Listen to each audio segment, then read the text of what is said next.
Bismillahirrahmanirrahim. Assalamualaikum warahmatullahi wabarakatuh. Hamdan wa syukran lillah, salatan wa salaman ala rasulillah. Amma ba'd. Sahabat-sahabatku sekalian, apa kabar pada hari ini? Semoga kita semua selalu diberikan kesehatan serta selalu diberikan kekuatan untuk selalu menuntut ilmu walaupun masih dalam keadaan suasana daring. Mudah-mudahan sahabat-sahabatku semua dengan adanya video ini dapat memahami pembelajaran pendidikan agama Islam dan budi pekerti mengenai tata krama, santun, dan malu.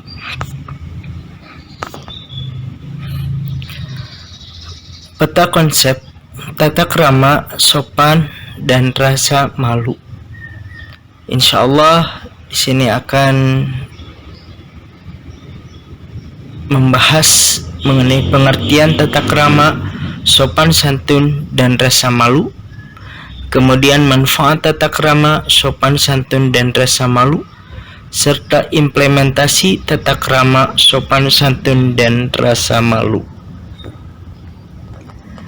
Pengertian tata krama, sopan santun, dan rasa malu. Tata krama adalah cara aturan perilaku kita berinteraksi dan bergaul sehari-hari, seperti yang diajarkan dalam Islam. Sopan santun artinya perilaku yang dilakukan seseorang terhadap orang lain dengan wajar, sehingga menarik simpati orang di sekitarnya. Dan malu adalah rasa tidak enak hati karena berbuat yang kurang baik, kurang benar, karena dilakukan berbeda dengan norma-norma yang diyakini bernilai baik dan benar di suatu masyarakat.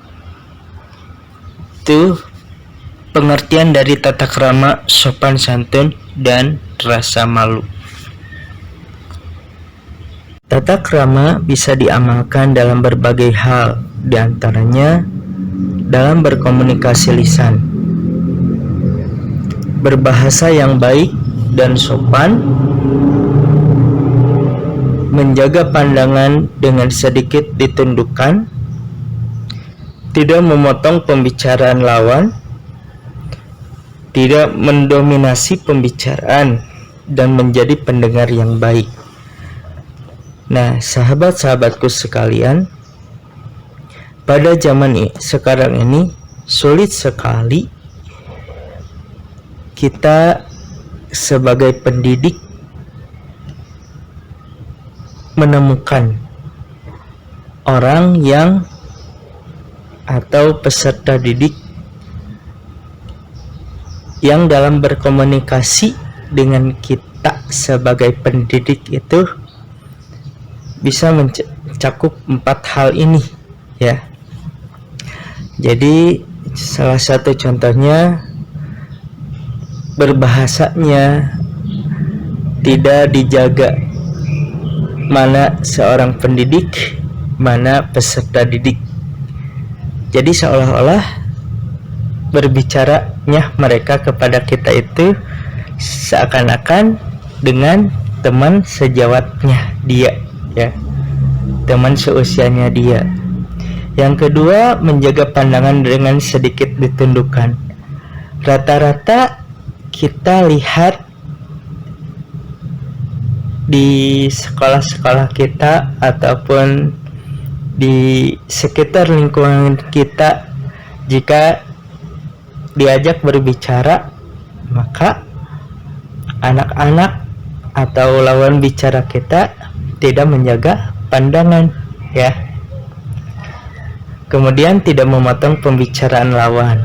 Nah, banyak sekali orang-orang yang suka memotong pembicaraan lawan. Yang keempat, tidak mendominasi pembicaraan dan menjadi pendengar yang baik.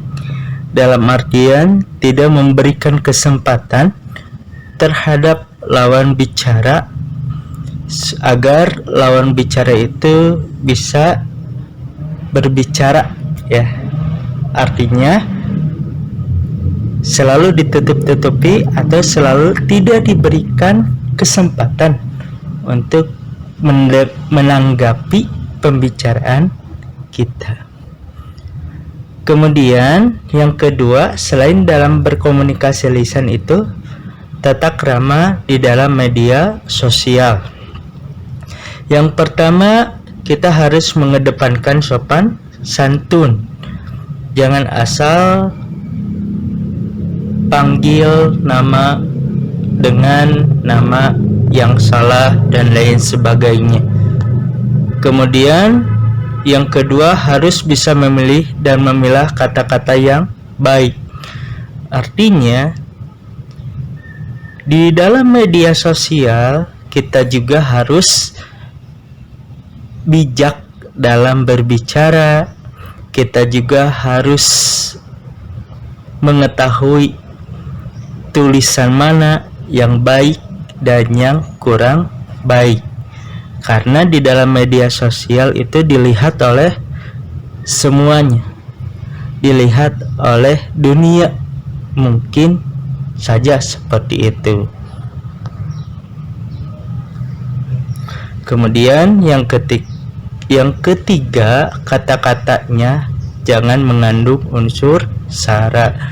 Dalam artian jangan memfitnah, kemudian jangan mengandung hal yang nantinya tidak baik terhadap lawan bicara kita.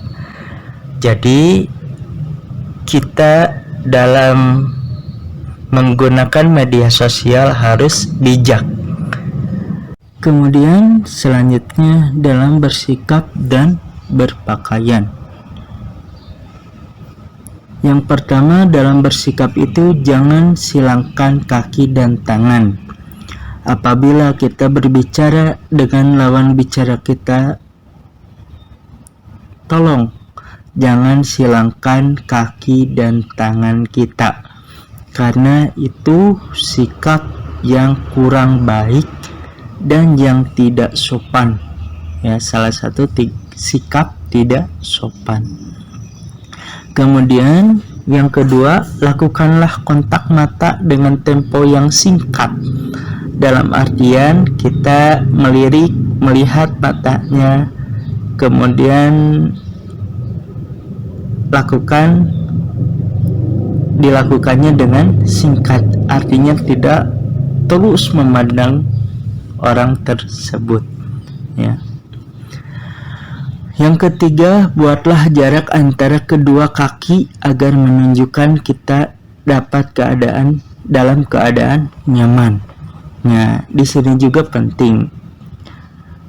Lawan bicara kita akan bisa menilai apakah kita nyaman atau tidak, ya. Yaitu salah satunya, buatlah jarak antara kedua kaki kita agar menunjukkan dalam keadaan nyaman. Kita selagi mendengarkan itu nyaman, ya. Jadi pendengar yang setia. Kemudian yang keempat, posisikan bahu dalam keadaan santai, dalam keadaan rileks, jangan tegang. Kemudian yang kelima, tampakkan muka berseri, tersenyum atau tertawa pada kondisi yang tepat agar lawan bicara kita itu nyaman pada saat dia sedang berbicara dengan kita. Selanjutnya, selain dalam bersikap, yaitu dalam berpakaian. Fungsi pakaian adalah untuk menutup aurat, sebagaimana firman Allah yang artinya, "Wahai anak cucu Adam, sesungguhnya kami telah menyediakan pakaian untuk menutup auratmu dan untuk perhiasan bagimu. Tetapi pakaian takwa itu yang lebih baik. Demikianlah sebagai tanda-tanda kekuasaan Allah, mudah-mudahan mereka ingat. Quran Surat Al-A'raf ayat 26. Jadi di dalam Quran Surat Al-A'raf ini Allah telah menyediakan pakaian yang terbaik bagi kita. Salah satu pakaian yang terbaik bagi kita dan perhiasan yang terbaik bagi kita yaitu pakaian takwa.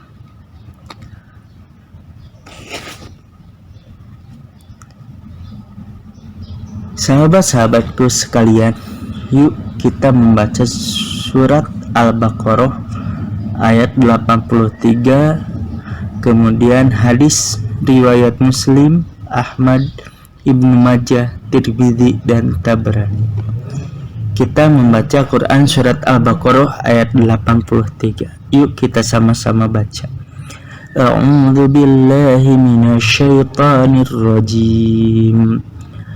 Wa idh akhadna mitsaqa bani Israila la ta'buduna illallah لا تعبدون إلا الله وبالوالدين إحسانا وذي القربى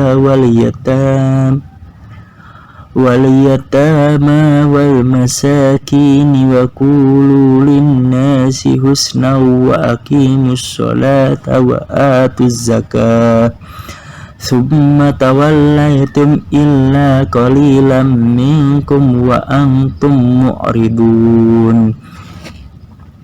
Dan ingatlah ketika kami mengambil janji dari Bani Israel, janganlah kamu menyembah selain Allah dan berbuat baiklah kepada kedua orang tua, kerabat, anak-anak yatim, dan orang-orang miskin, serta bertuturlah kata yang baik kepada mereka. Laksanakanlah sholat dan tunaikanlah zakat. Kemudian kamu berpaling atau mengingkari kecuali sebagian kecil daripada kamu, dan kamu masih menjadi selalu pembangkang.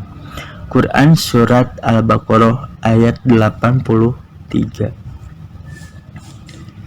An Abi Hurairah radhiyallahu anhu qala Rasulullah sallallahu alaihi wasallam, man kana yu'minu billahi wal yawmil akhir falyakul khairan aw liyasmut, wa man kana yu'minu billahi wal yawmil akhir falyukrim jarahu, wa man kana yu'minu billahi wal yawmil akhir falyukrim daifahu.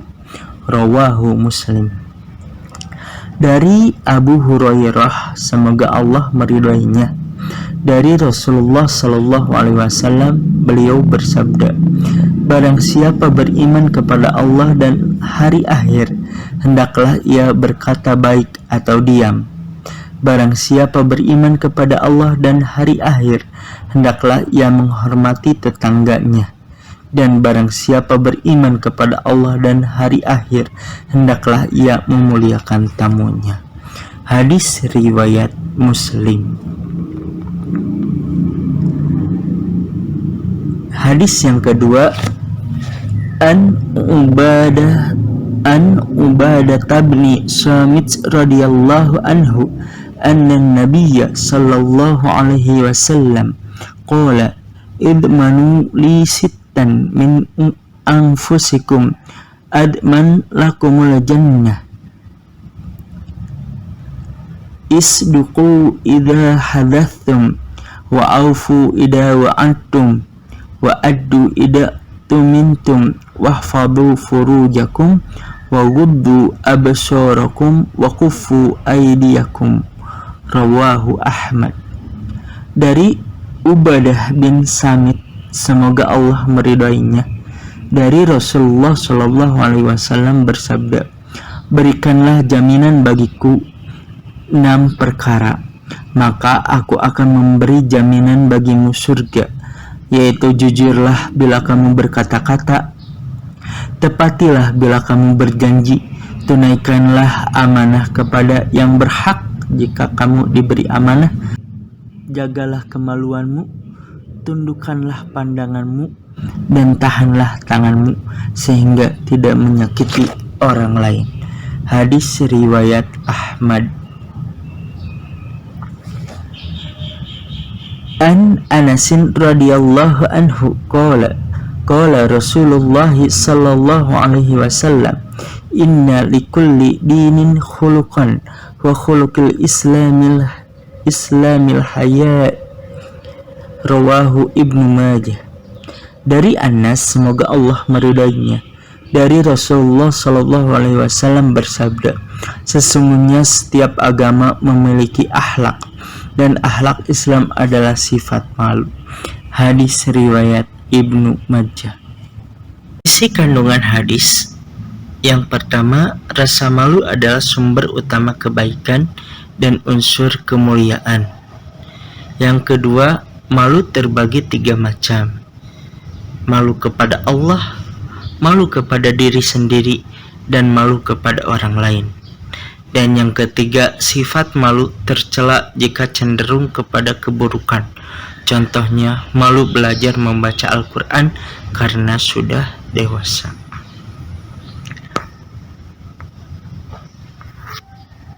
Kemudian, manfaat tata krama, sopan santun, dan rasa malu. Yang pertama, mendapatkan pahala dan bernilai ibadah. Yang kedua, mendatangkan keharmonisan dan kehidupan bermasyarakat. Yang ketiga, timbulnya rasa hormat dan saling menghargai. Dan yang keempat, terciptanya keamanan dan kenyamanan bersama.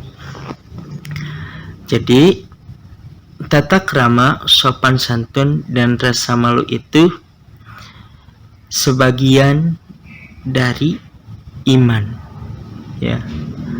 Artinya kita harus mempunyai tata krama, kita harus sopan dan santun agar kita dicintai oleh orang lain.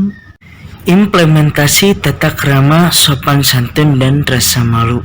Yang pertama, ketika di rumah kita harus mengucapkan permisi dan sedikit membungkukkan badan ketika lewat di depan orang yang lebih tua.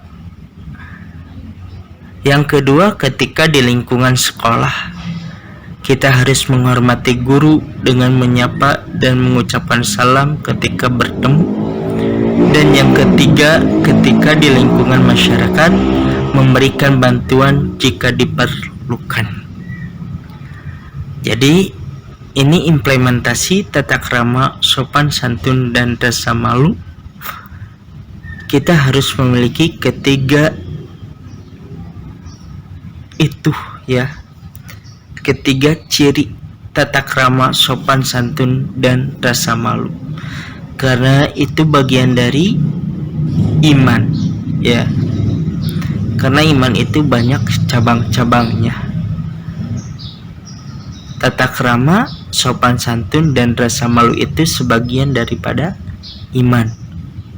Jadi jika kita mempunyai tata krama yang baik, kemudian kita sopan santun, mempunyai akhlak yang baik, dan mempunyai rasa malu, insya Allah akan banyak orang lain yang suka sama kita.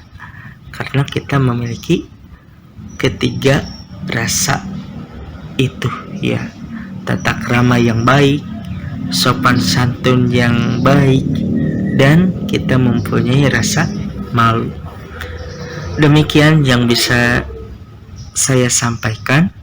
Semoga bermanfaat, khususnya bagi saya dan umumnya bagi rekan-rekan semuanya. Mohon maaf bila ada kesalahan dan kekurangan. Juga mohon maaf bila ada bisikan kendaraan. Kita akhiri saja dengan mengucapkan kata hamdalah. Alhamdulillahirabbil alamin.